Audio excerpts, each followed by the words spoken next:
So Congressman Rick Larsen here, Democrat from the 2nd District, just back from Italy and Greece. And I won't ask you what was on the menu, even though I am highly jealous that you got to go over there and eat some fabulous food. But a much more important trip than a pleasure trip. And I'm curious, I read the release from your office. Was there actually an opportunity to meet with some NATO leadership there? Well, the main purpose was to meet with the women and men in our military who are there supporting the NATO mission to defend NATO countries and to deter Russia from doing anything into NATO countries, all supporting Ukraine as well. So that, first and foremost, was the mission. We also met with our military leaders who are in charge of these women and men who are serving as well, hear from them directly about the mission and what we can do further to support them. I will note later next month I will be meeting with parliamentarians from NATO countries in one of the Baltic states to have further discussions with them about what our next steps are in Europe. Well, you mentioned that you had met with several women and men in 3 different branches from Washington State. How are they doing? They're doing really well. Some of them are been there about a month.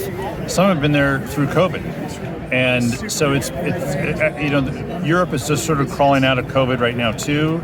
So there's that stress now to go along with supporting the deterrence and defense mission in Europe and to support Ukraine with Russia breathing down Ukraine's neck. But despite all that, they know what the mission is. They're implementing that mission and doing it with the determination that you'd expect from these great young folks. Well, and you talk to them. How are they feeling about that mission? They're feeling they're very supportive of it. They know what they're doing. They know why they're doing it.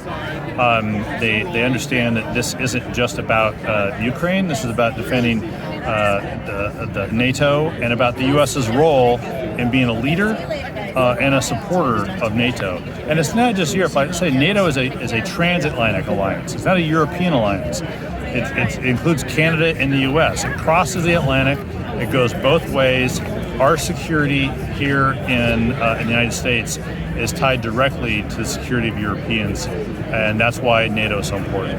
Yes, and Congressman Larsen just gave us a reminder. The name of the organization is the North Atlantic Treaty Organization, right. And that's why we are, and our Canadian neighbors are important partners in that. Now, you also mentioned you talked to the leadership. What's the assessment on how that mission is going? It's going really well. It is difficult, though, when we are there to defend NATO countries and deter Russia from going to NATO, while at the same time we're seeing Russia just bomb the hell out of Ukraine cities and Ukrainians. And so the question I always get is, why don't we do a no-fly? Why don't we run missions, fly missions over? We don't want a direct confrontation with Russia. And frankly, I don't think Russia wants a direct confrontation with NATO either.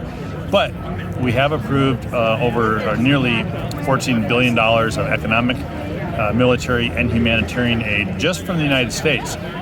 European countries themselves as well are supporting Ukraine with military and economic and humanitarian aid, and many of the refugees are in European countries. There are some coming to the United States as well, but most of them are being supported by European countries, and that is another important part of this mission, to support these refugees as long as they need to be out of Ukraine until the day that they can return home.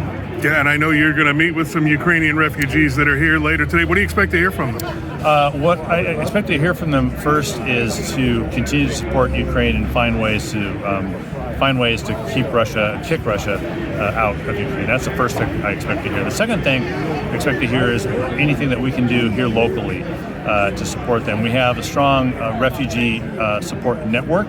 It's done with some federal and state money, but it works through nonprofits, it works through religious organizations, it works through non-denominational organizations to build that network of support for refugees. And it happens to be Ukrainian refugees, but the same network supports Afghan refugees and refugees from other parts of the world as well.